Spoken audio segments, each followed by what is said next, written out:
What it do, reality crew? It's your main man, Reality Man, and I'm back with another video, y'all. Hey, today is Monday, man. We about to start pulling up these shots, cause we hate fucking Mondays, don't we? Come on, man. Hey, I want to shout out to my new subscribers, y'all, man. I see y'all subbing up, y'all. I see y'all. Y'all must want this money. Y'all must want this money, y'all. I'm telling you. Because we on the road to 1 million and beyond. But our first checkpoint is 10K. Hey, y'all. We hit 10K, y'all. We definitely gonna get paid, y'all. I'm gonna start paying everybody, all my subscribers, y'all. I'm gonna start paying. I'm gonna pay it out, y'all. I'm gonna pay out one subscriber every month, forever, okay? As long as YouTube pays me, I'm gonna pay you, all right? That's how we gonna get it, man. You just gotta be subscribed, y'all. So just go ahead and subscribe and we can get this rolling, you know what I'm saying? Hey, man, make something beautiful out this channel, man. Hey, y'all, welcome to the crew, you know what I'm saying? Over here, we react, we blind react. We do blind reactions right now, today, you know what I'm saying? But we react to any and everything, you know what I'm saying? We do any and everything over here, y'all. So happy camping, you know what I'm saying? And y'all be safe out there, you know what I mean? But we about to pull up these 99, man, I'm telling you, these 99 bananas, man, it's good, y'all. Toast it up, man. Health and wealth, y'all. Come on. Let's get one down, y'all.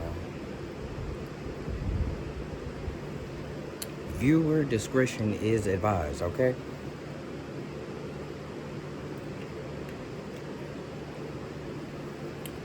"99 bottles of bananas on the wall, 99 bottles of bananas.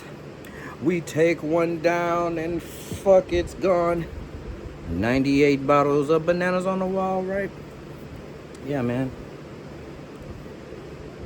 We're gonna be pouring this shit up, y'all, while we reacted to shit, y'all. But I'm okay, y'all.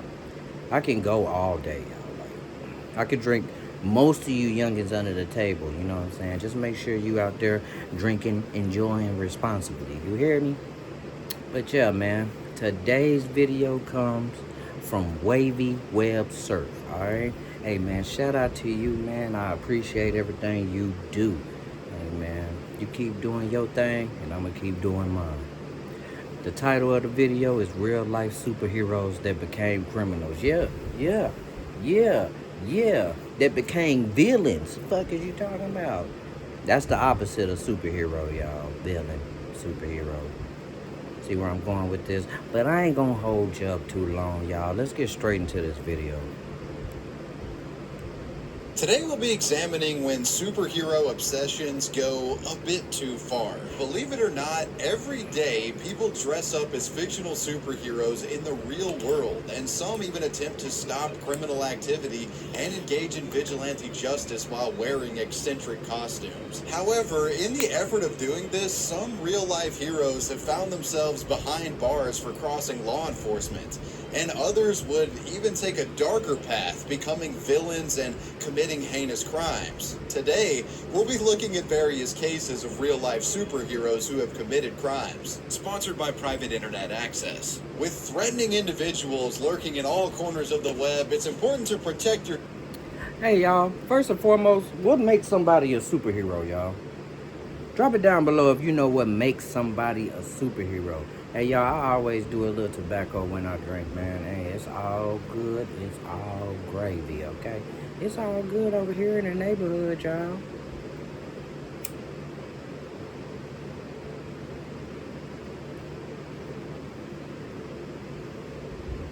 But back to what I was saying. What makes a person a superhero, y'all? Drop it down below if you know what it takes, man. online by using a VPN like Private Internet Access. Private Internet Access is one of the world's most popular VPNs with over 30 million downloads and 10 plus years of VPN experience. It's easy to use and works on all of your operating systems with just one subscription. I think I'm just fucking throwing this thing around. Hiding your IP address. Hey, y'all, I just noticed he got a drink too, man. It's the right video right here. Service provider can't track your browsing activity.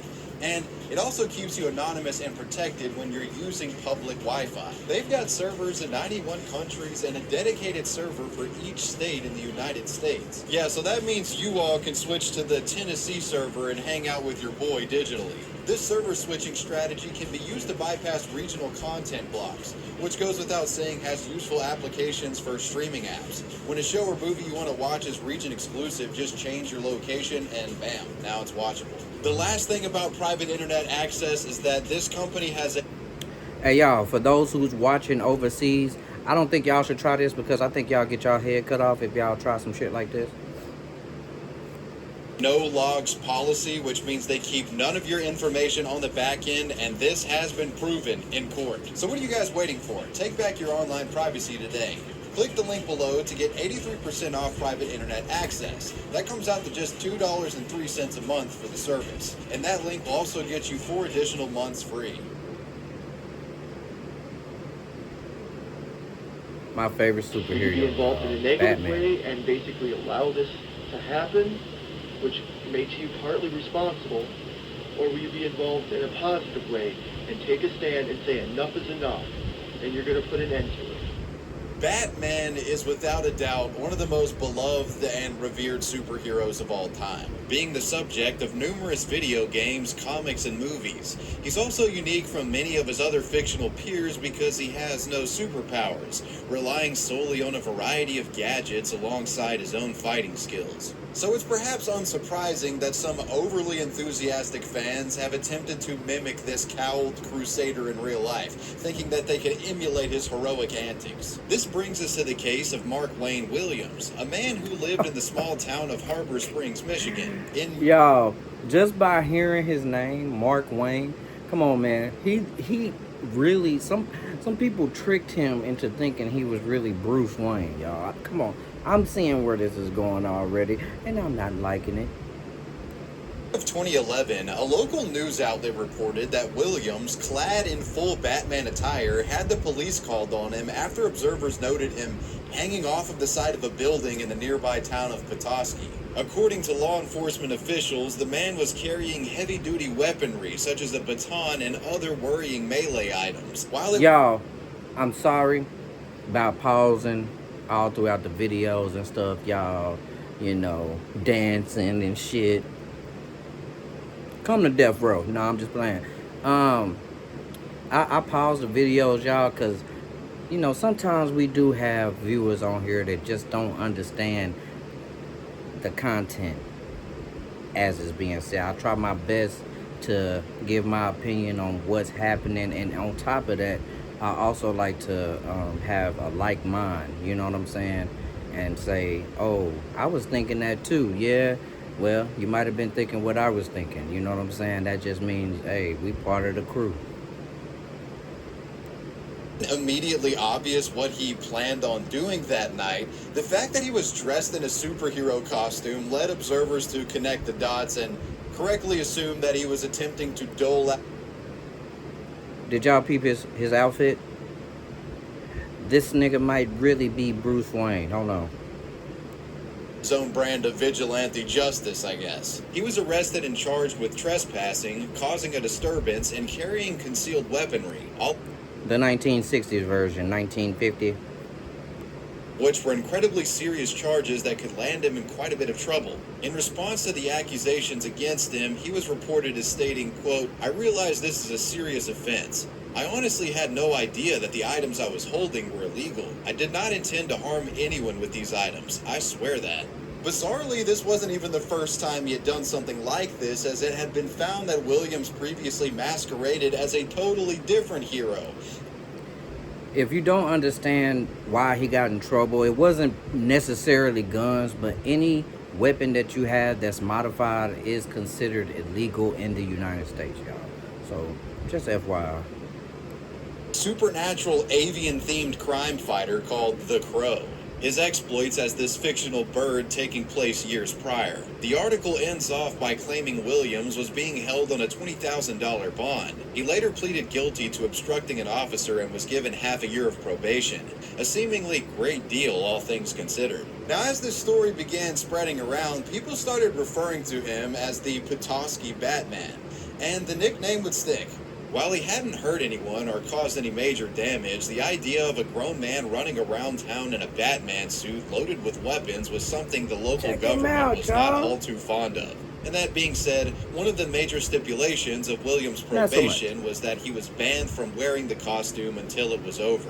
This seemed to dampen the spirit of the once passionate vigilante, with it later being reported that he was selling his iconic suit on eBay and quitting the superhero business altogether, with it later being sold for around $152. While at the time this was seemingly an open and shut case involving a Batman-obsessed, overzealous citizen trying to keep the city safe, it was really only the beginning of the Petoskey Batman story. Fast forward to late September of 2012, and Williams once again decided to take up the superhero mantle, this time being accompanied by his girlfriend, who was also dressed up in a Batgirl costume.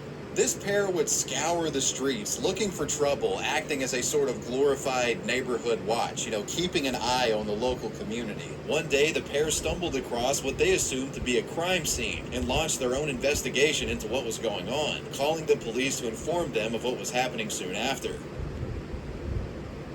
Hey guys, do you like Disney Plus or TV shows? There's a possible suspect. He stands about 5'2". Little motherfucker. You know what I'm saying? Like, come on, man. Stranger Things? I don't get it, y'all. y'all. Be on one. Be one of the first. Now, unbeknownst to either of them, authorities were already combing the area in an attempt to find a suspect that had been involved in a hit-and-run incident earlier that day. And once they discovered the two were already investigating the scene, they attempted to get Mark to leave, which he allegedly refused to do. After becoming incredibly frustrated, they arrested him on the grounds that he was obstructing their efforts. According to later reports, the police claimed that his involvement had hurt their search, with them saying that Mark had prevented their trained canines from catching on to the perpetrator's scent. The animosity that police had towards Mark was apparent, and Mark would give his side of things in an interview on the news.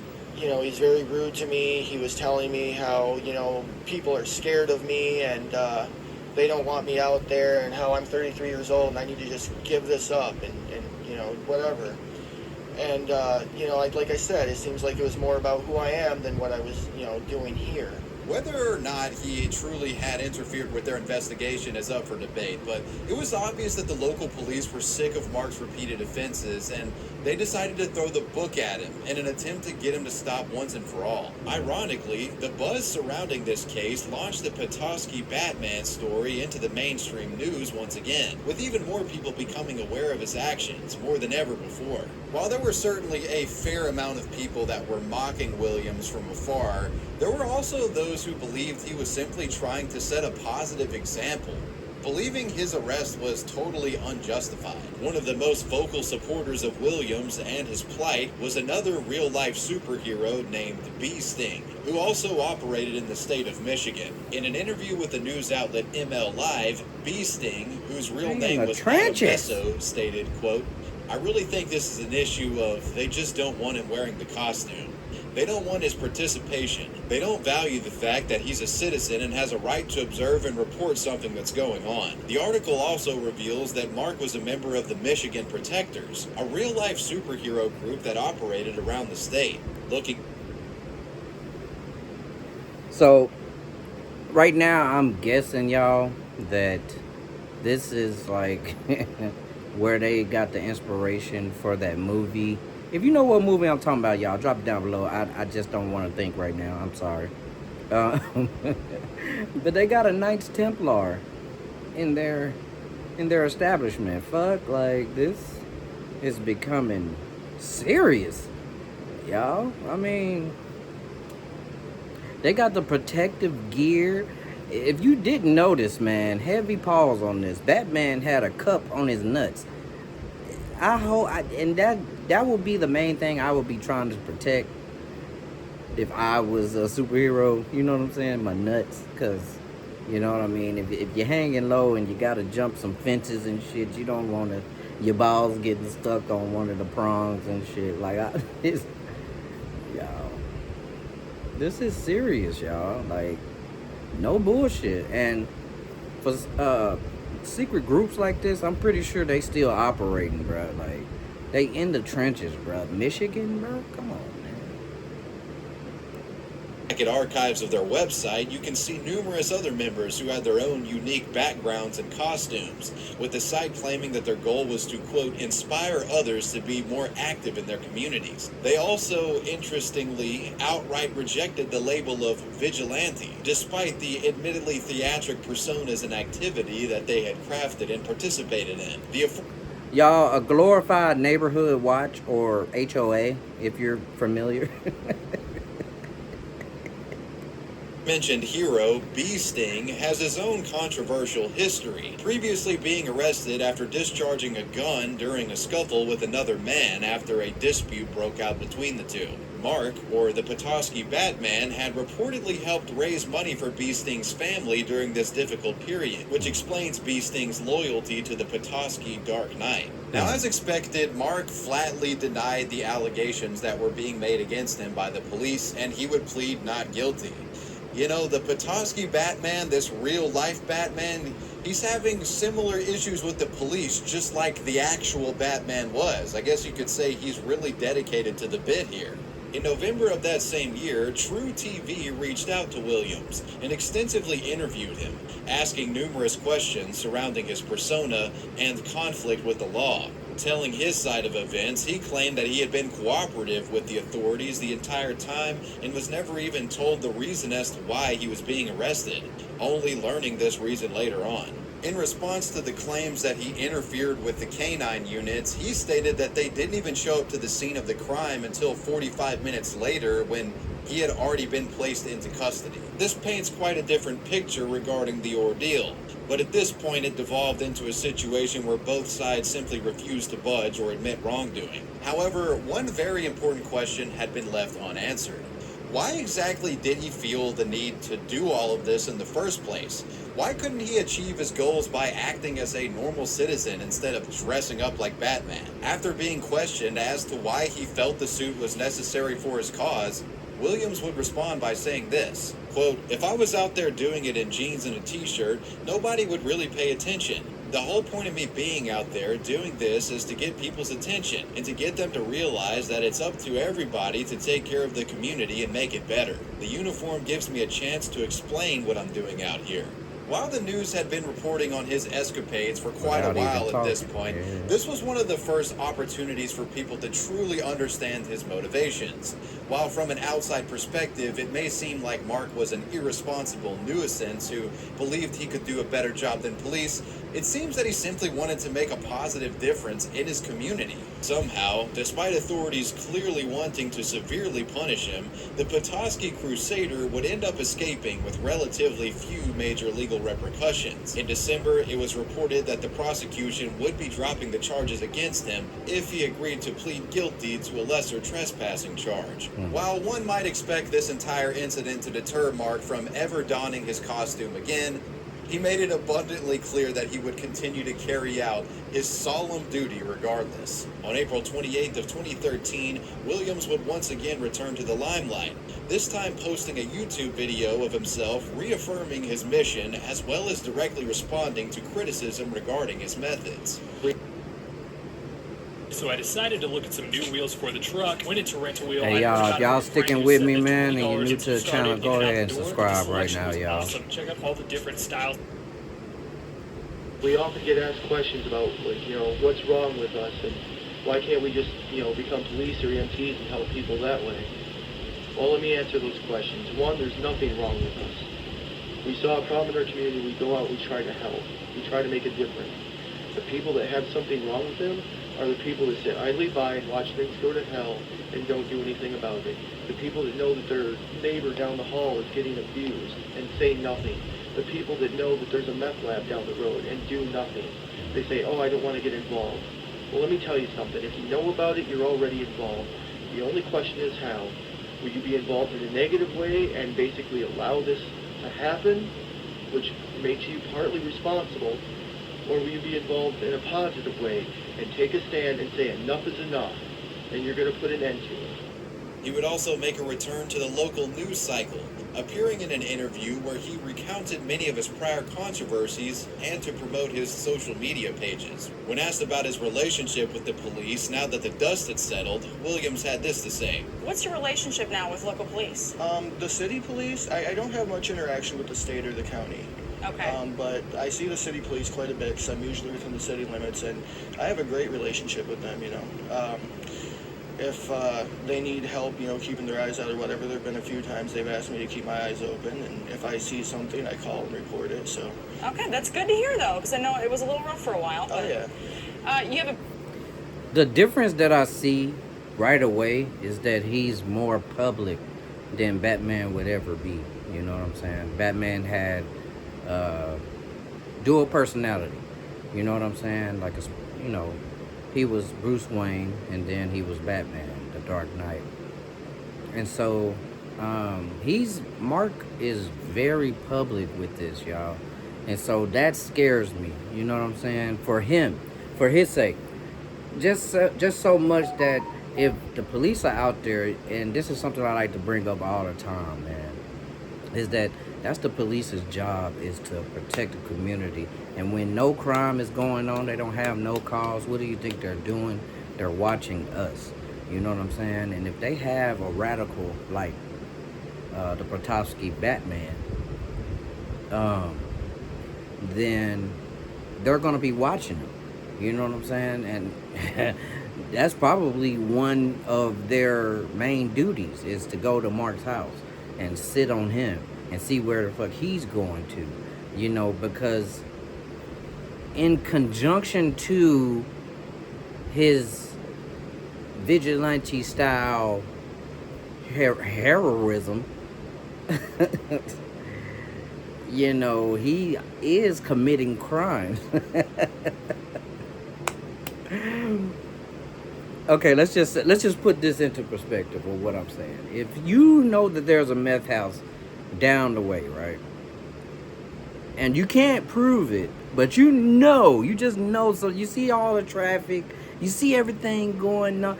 That's not reasonable cause for you to call the police and say, I mean, it kind of is. Hey, it's a lot of traffic, it's noise, you know what I'm saying? But all they can do is do a welfare check and say, all the police can do is do a welfare check and say, hey, seems like you guys are doing something, knock on the door, you know, put it on the police's radar. But if you as a person goes over there and starts some mess, you know, you're definitely committing the crime of trespassing, of assault, you know, aggravated assault. You know what I'm saying? It starts to get real serious. That's why I don't like the publicities that he's getting right now. You know what I'm saying? Because with the newscasters and everything, you know, they're journalists. And so some of them, they're going to sit outside your house and wait for you to make your next move. They're going to do these type of things to make sure they stay on top of you, just to get the story, just to get the scoop. You know what I'm saying? So, I mean, I believe this is very much short-lived right here if he's just doing it outright. I mean, he definitely has to have an underground layer, a definite secret bunker. You know what I'm saying? He definitely got to have his way right now because he's in the public. That's one thing that you try to avoid. What do you want to get? What's your message to everyone with this YouTube channel? Basically, the YouTube channel is just another way to reach people and to get my message out there. There's a lot more you can convey, you know, with a video and actually being able to speak instead of just writing or typing on the internet there. So I'm hoping I'll also be able to bring light to subjects that I'm working on or looking into.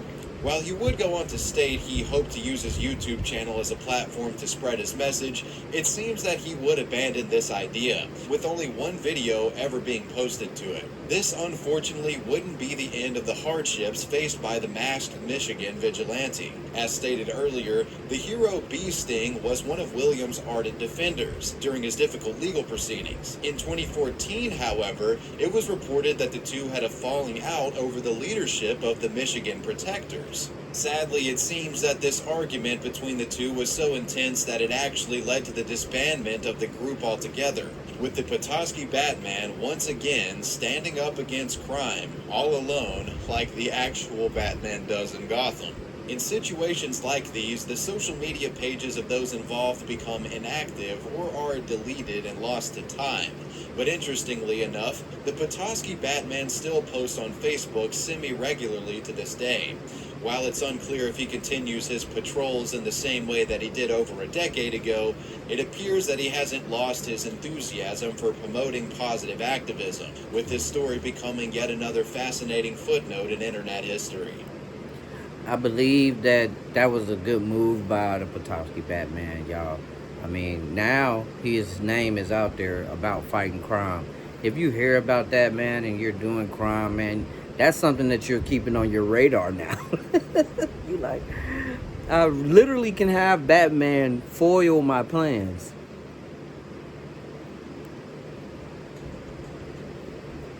Do not pay your next car insurance bill. Repeat, do not pay your bill yet. So I can.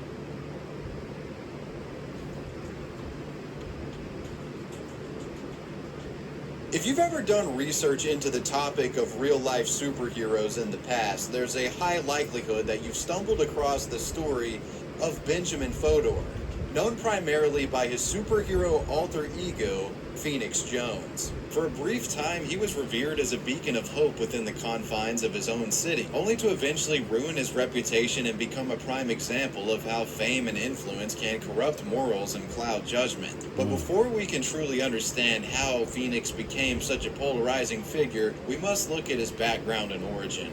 Benjamin was born on May 25, 1988, and had a rough upbringing. He would go on to become an amateur fighter, studying mixed martial arts, and actually managed to gain somewhat of a name for himself within the community alongside his adopted brother, Karos Fodor. As he became older, his passion for assisting those in need became stronger, leading him to become a teacher for autistic students. But it wouldn't be long until his desire to help his fellow citizens grew into a desire for something greater, something larger than life, if you will. Phoenix first began rising to prominence as a superhero thanks to his association with a larger group of like-minded individuals called the Rain City Superhero Movement. Operating in the city of Seattle, Washington, all 8 of the members had their own unique personas and identities, all wanting to aid law enforcement in any way they could and potentially even prevent crimes from occurring.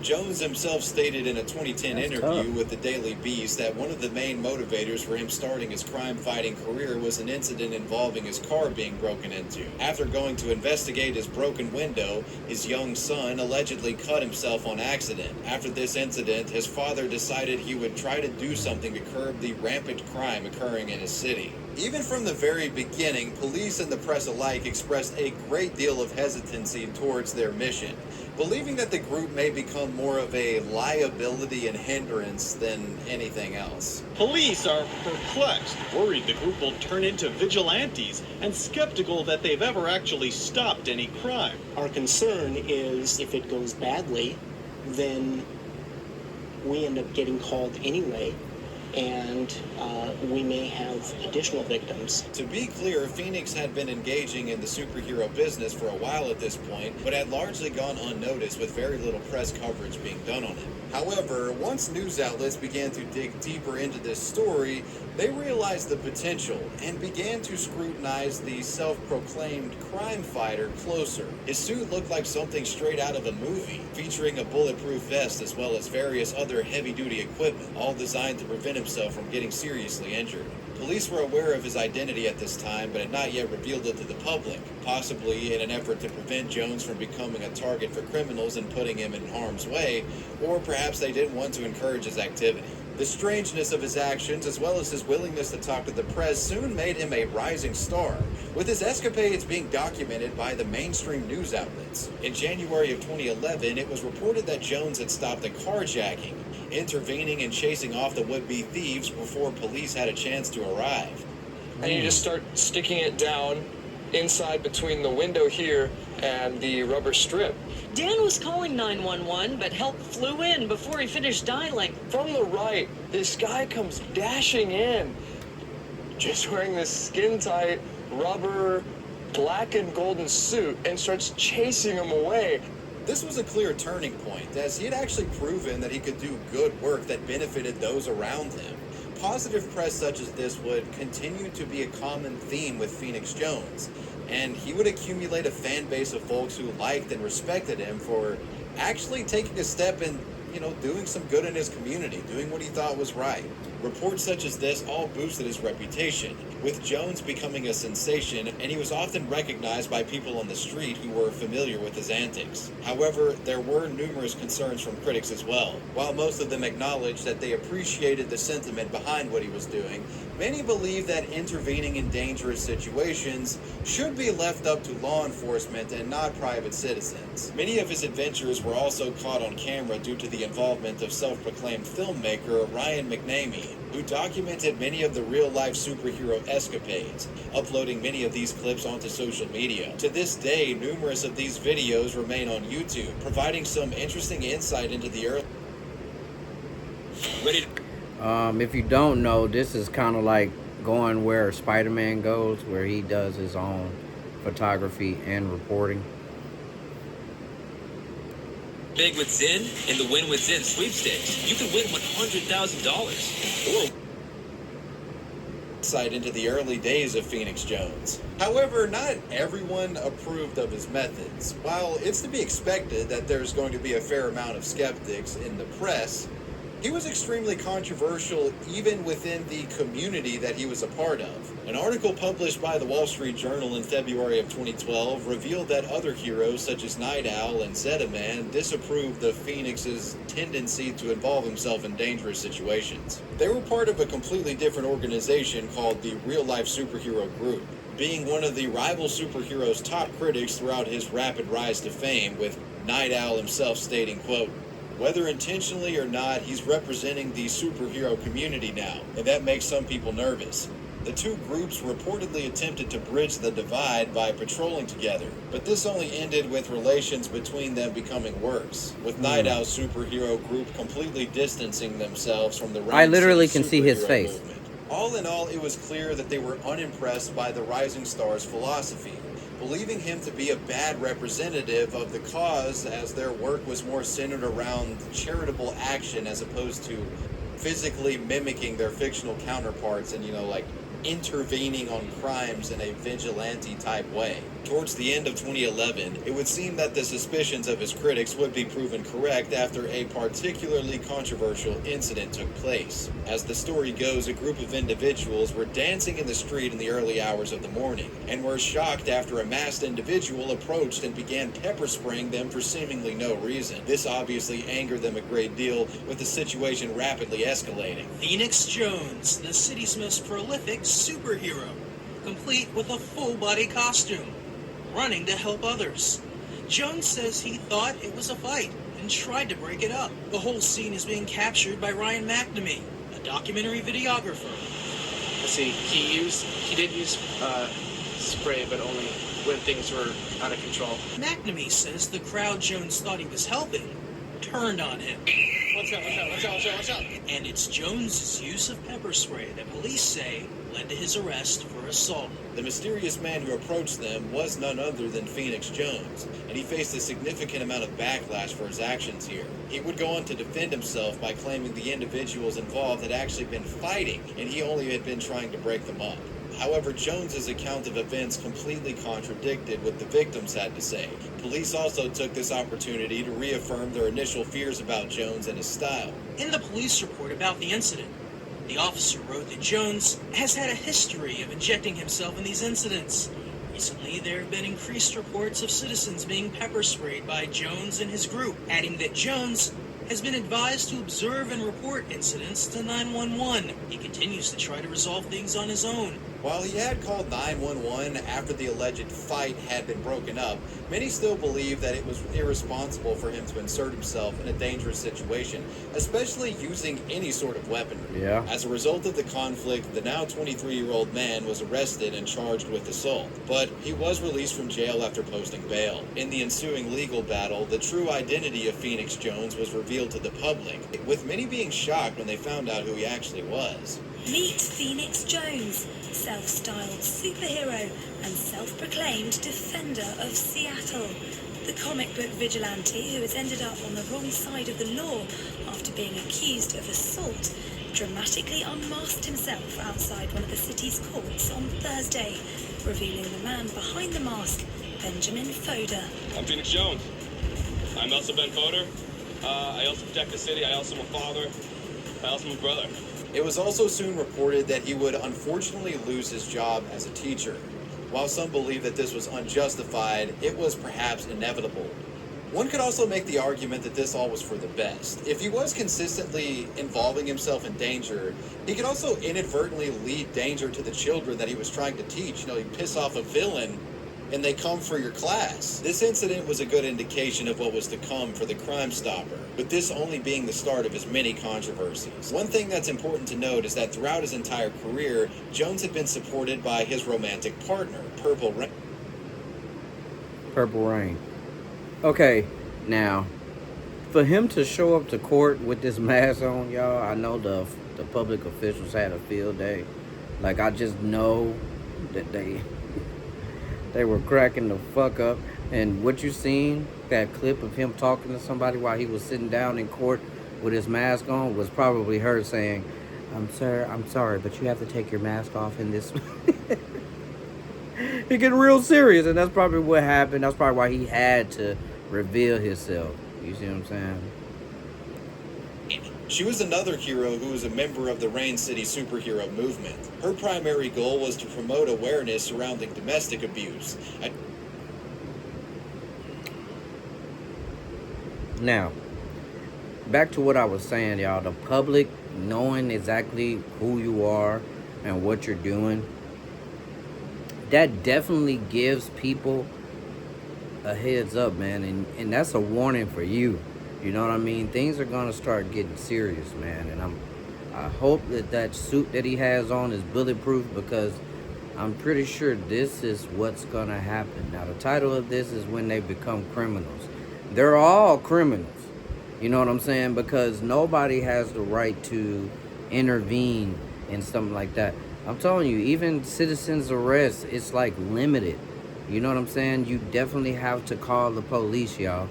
You definitely have to inform the police of what's going on. Now, if he was not doing that, if neither of them are doing that, they are considered criminals themselves. A victim of it herself, even running her own nonprofit organization that helped spread the message of this further. However, things in their relationship didn't seem to be going well, as she would post a message to Facebook on November 13th of 2013, claiming that the two had separated. I think it's time to make a public statement announcing that Phoenix Jones and I are no longer together, and I will not be working together with him on any future projects. I have always conducted myself in a professional and respectable manner, and do not wish to share the details of our separation.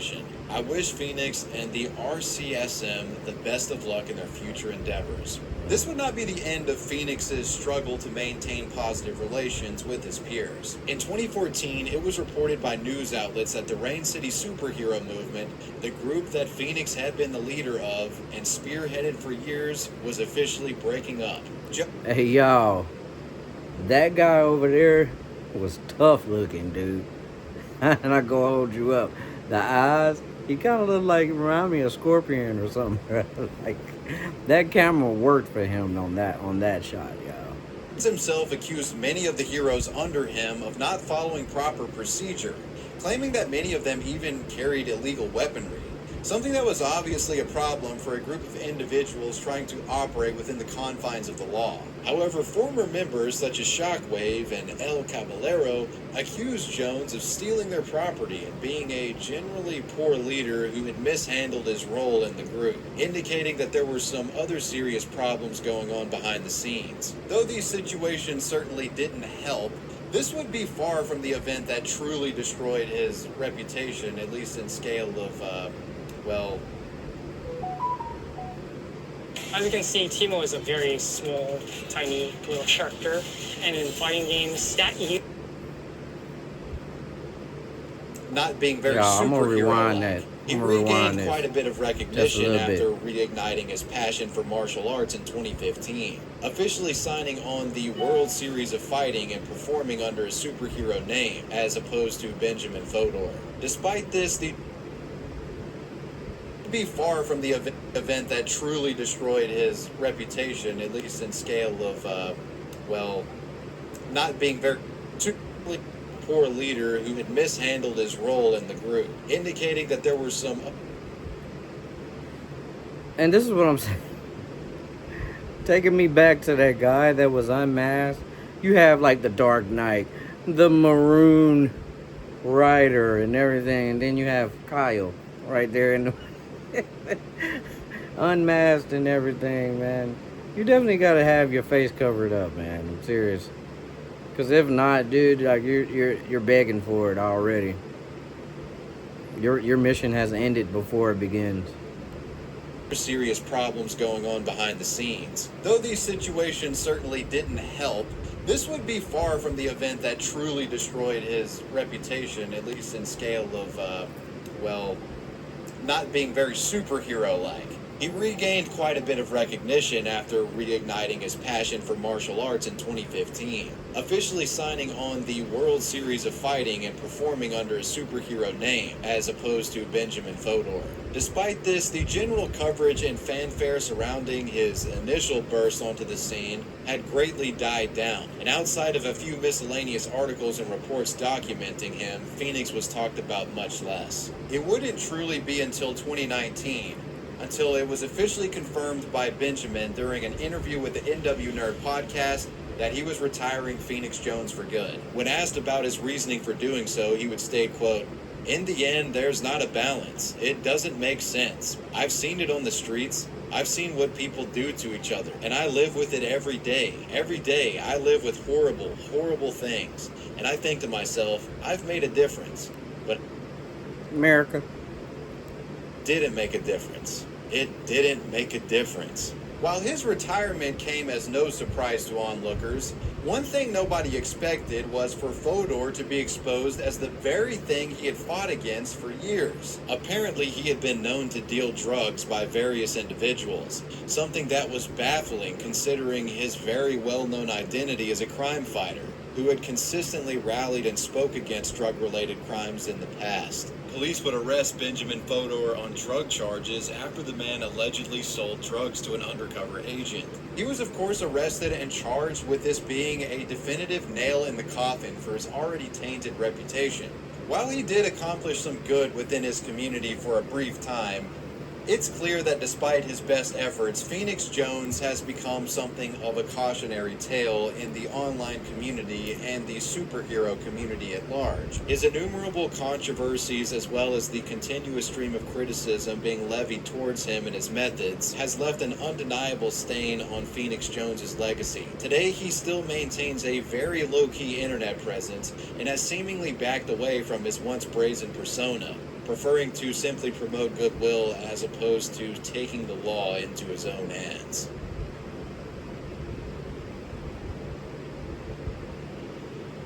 Deadpool is one of the most infamous comic book characters of all time, becoming known as an anti-hero who uses brutal methods to achieve his goals as a mercenary, often acting on his own... I'm sorry. That's Marvel Jesus. I don't know him as any other character. Selfish interests. One of the more notable aspects of the character is the humor the writers incorporate into his persona, with him often breaking the fourth wall and rarely taking anything seriously. Another thing people often note is the character's love of Mexican food. Time to make the chimmy fucking chongas.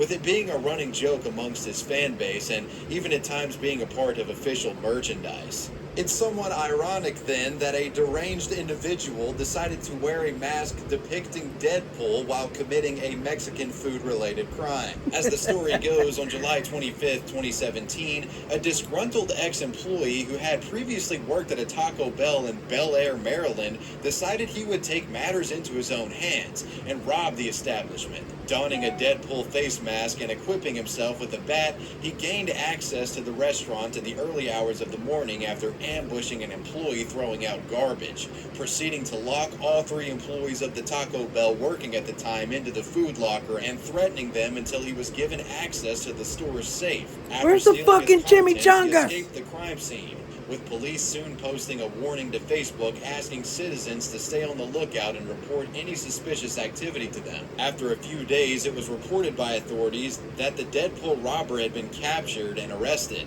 with the man responsible being identified as David Joseph Fury. In an article by the Baltimore Times, they reported Fury had stolen funds up to $4,150. They also provided more context as to how he had been captured. One of the biggest reasons that they were able to pinpoint him as being the culprit was because of a testimony that was given by a taxi driver who had interacted with Fury soon after the crime had occurred.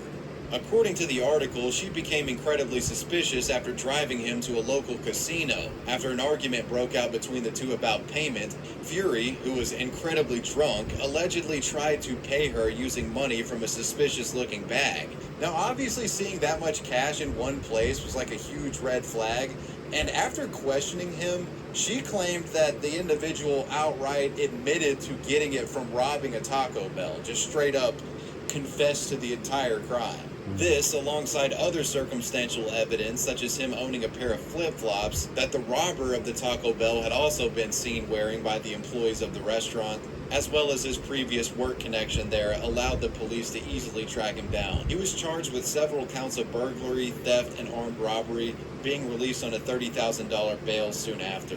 Some internet users immediately made the connection and found it quite humorous that a Deadpool-dressed man would rob a Mexican restaurant, considering the character's affinity for the food genre. Screenshots of the security footage can be found spread all over the internet. It's unknown what became of David or what he's doing these days.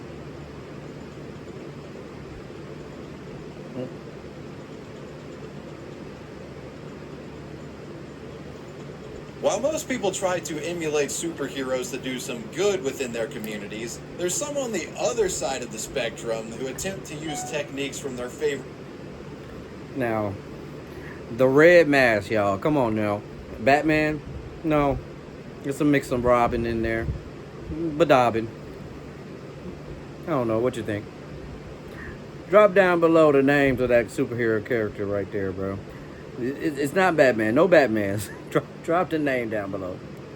Heroes for nefarious purposes. One such example of this is a Brazilian man by the name of Rodrigo Rodrigues de Silva. This individual would weaponize an obsession with his favorite fictional character as a tool to aid him in violent crime. In October of 2023, at roughly 4 in the morning in the town of Parnaíba, Rodrigo broke into a home with the intention of harming the man who resided there. The intended target of Rodrigo's assault awoke soon after he entered the property, with the two getting into a struggle as the undoubtedly confused homeowner attempted to defend himself from the assailant. Presumably after realizing that he was unable to successfully carry out his plan, the masked man escaped the home and began to run away.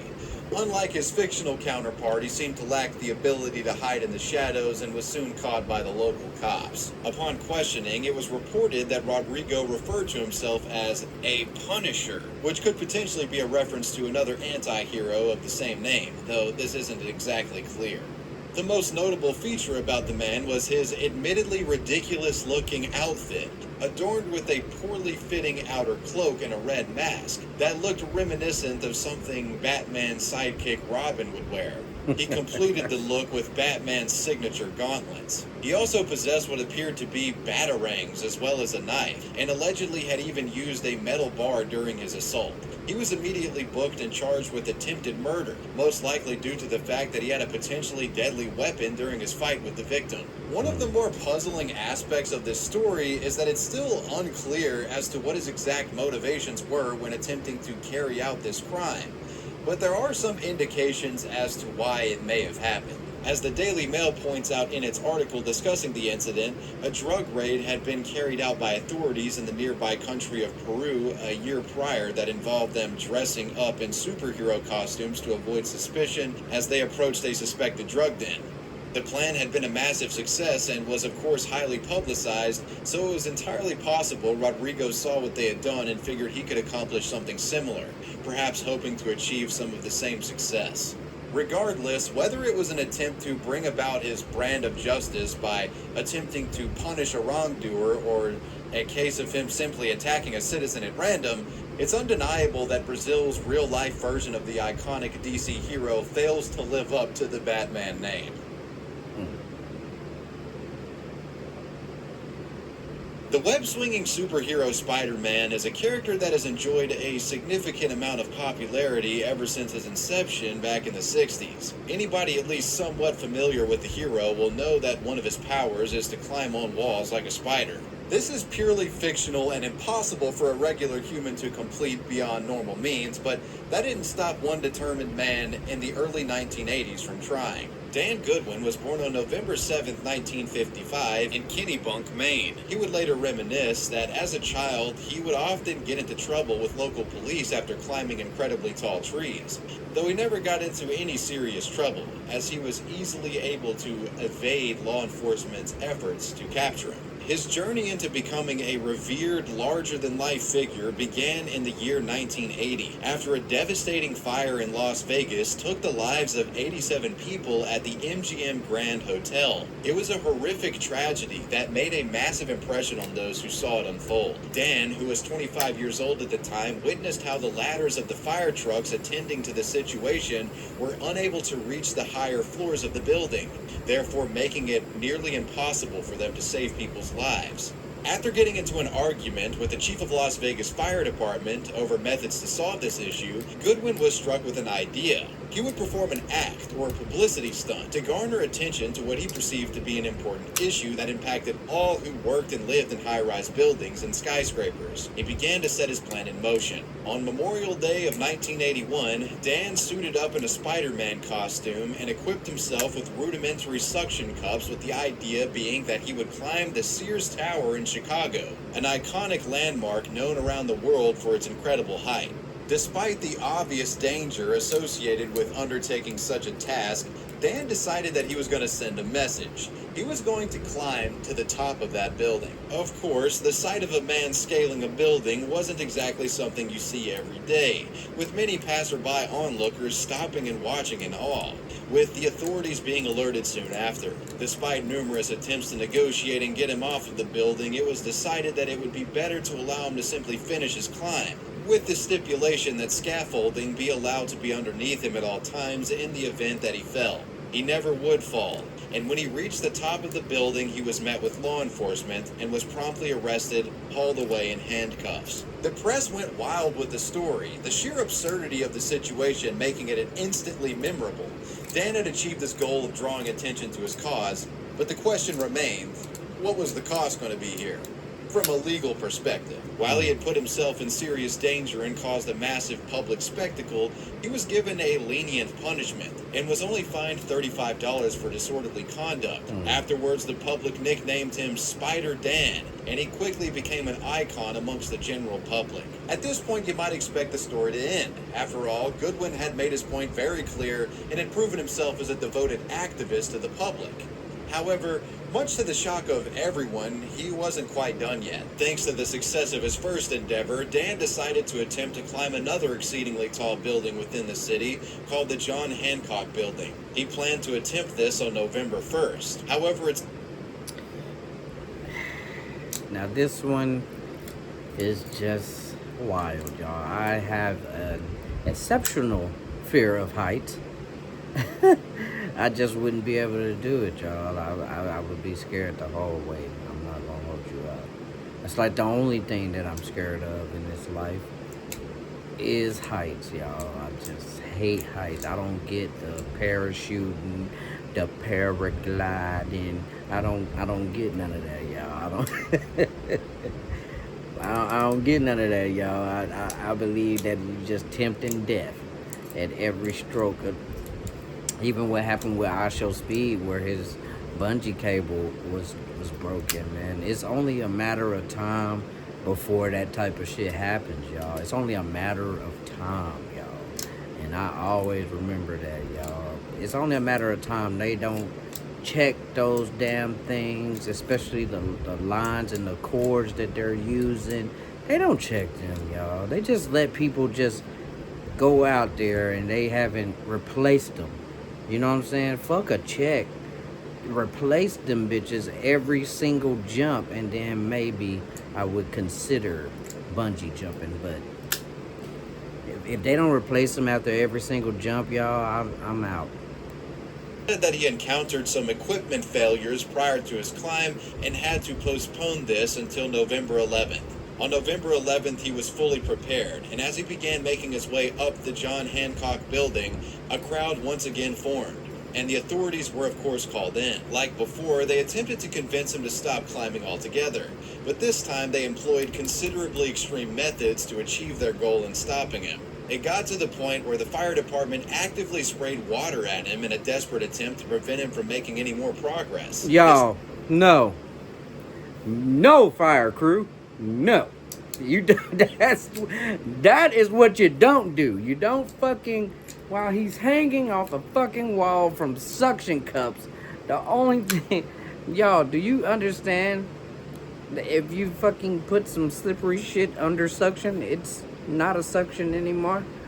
You know what I mean? Your original suction has fucking depleted, bitch. No, fire crew, you do not do that, alright?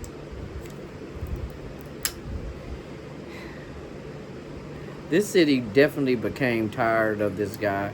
You know, they was like, who the fuck does he think he is, man? You know, and you can just see him, y'all. And that's what makes it weird. You can just see him in the background like, let's fucking spray some water at him, man. Like, he's definitely gonna fall. I guarantee, I bet you $5 he's gonna fall if we spray some water. Watch this. To a significant amount of criticism being levied towards the fire chief at the time, with many stating that the firefighters could have potentially killed the man. Then Fire Commissioner William Blair there you go. Water was to make the east face of the building too slippery for Goodwin to continue, not to knock him down.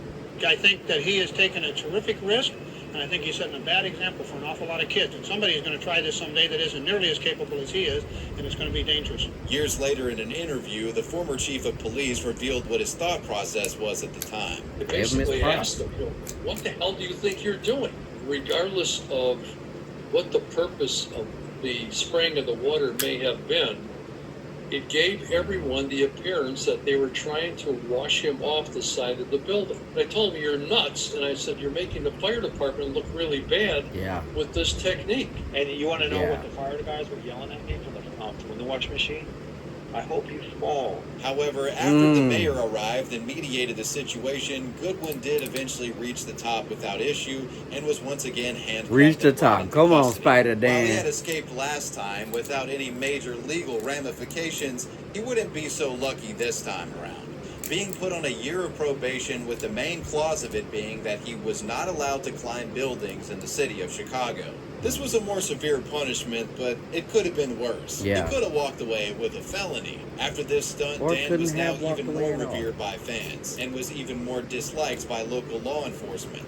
In the end, Goodwin avoided major jail time, with both incidents becoming legendary in the eyes of the public. Now, at this point, you would most likely assume that this is where the story ends. But like before, this is far from being the case. Instead of ceasing his unique form of activism, he decided to continue along the path of promoting causes he was passionate about by scaling tall structures, with it proving to be a successful strategy. On Memorial Day 1983, Dan decided to climb up one of the World Trade Center buildings as a way of paying tribute to deceased soldiers. His father was a veteran who had actually fought in the Korean War conflict, making this an especially meaningful display of passion for a cause that he believed in. He became so well known and popular that in 1986 he was actually approached by the owners of the CN Tower located in Ontario, Canada. The owners of this tower wanted Dan to climb it as a publicity stunt to promote their building's 10th anniversary. In the summer of that year, Dan did just that, and shockingly managed to climb this building in a matter of only an hour. A testament to his incredibly high skill level of climbing. Spider While Dan. the actual superhero Spider-Man was obviously nothing more than fiction, it seemed that Dan truly did become a symbol for a noble cause in a similar manner. Legendary comics creator and writer Stan Lee would even go as far as to compliment Goodwin for his work, giving him glowing praise for the bravery he displayed on a regular basis. I would like to think that his climbing the building was definitely a tribute to the spirit, to the essence, to the heroism that is Spider-Man. Of course, when participating in stunts such as these, he would inevitably run into legal issues on numerous occasions, as I mentioned previously. While most of the time he evaded major consequences, there was one occasion in particular that was rather infamous. On September 6th of 2010, he decided that in an effort to pay tribute to the victims of 9/11, he would climb the Millennium Tower located in San Francisco. He also had to overcome a difficult struggle with cancer, and wanted to prove he was still capable of accomplishing impressive feats, hoping to inspire others who were in a similar position. Unfortunately, despite his positive message and intentions, this did land him in quite a bit of legal trouble, being found guilty by a jury for 2 misdemeanor charges, though he denied any wrongdoing the whole way through. Despite this setback, Dan managed to maintain his positive reputation and continued to be looked at as a living legend by his supporters and a continued nuisance by authorities. Of course, nothing like this can last forever, and Dan Goodwin would eventually hang up the mantle of Spider-Dan as he progressed in age. In 2023, in an interview with CTV News, the now 67-year-old Spider-Dan gave more details and context as to why he stopped his climbs. He explained that he followed the technique of free climbing to accomplish his goals, something that he explained had led to the deaths of many experienced professional climbers, at one point saying, quote, "If you're playing Russian roulette, eventually you're going to get the chamber. The same is true with climbing." While he never shied away from danger in his previous stunts, it seems that at this point he's satisfied with the work he's accomplished and is choosing to live a relatively danger-free life these days. Dan is now an author and has published 2 books. And well, you made it to the end. Let me know what you guys thought about this video down below in the comments section, and let me know who or what you want me to talk about next. I want to give a major shout out to my patrons. I appreciate you guys. Wavy Web Surf out. Peace. Jeez. What a video, y'all. Our longest video by far. Hey, man. Let me know down below which superhero you rocking with. I'm rocking with Spider-Dan, man. I think he is a very special character, man. He wasn't really out to harm anybody. Even if somebody else was harming somebody else, he wasn't doing that for that. He only put his own body on the line, y'all, and I can't do nothing but respect it. And then on top of that, he left when he was at the height of his climbing career, y'all. I gotta give it up to Dan, y'all. Special prayers out to all the victims in this, y'all, in this video. But we made it to the end, y'all. This was another video down in the books, y'all. Come on, man. This is a good series, y'all. Come on, man. As you can see, man, I have these, superhero things on my hands, man. Nothing. I'm trust me, y'all. I'm not going out there trying to fight crime. Only my own. I'm only fighting my own demons. You understand what I'm saying? Hey, man. I appreciate y'all for coming out. Y'all remember to like, comment, and subscribe, y'all. Until the next one, y'all. Happy camping, y'all.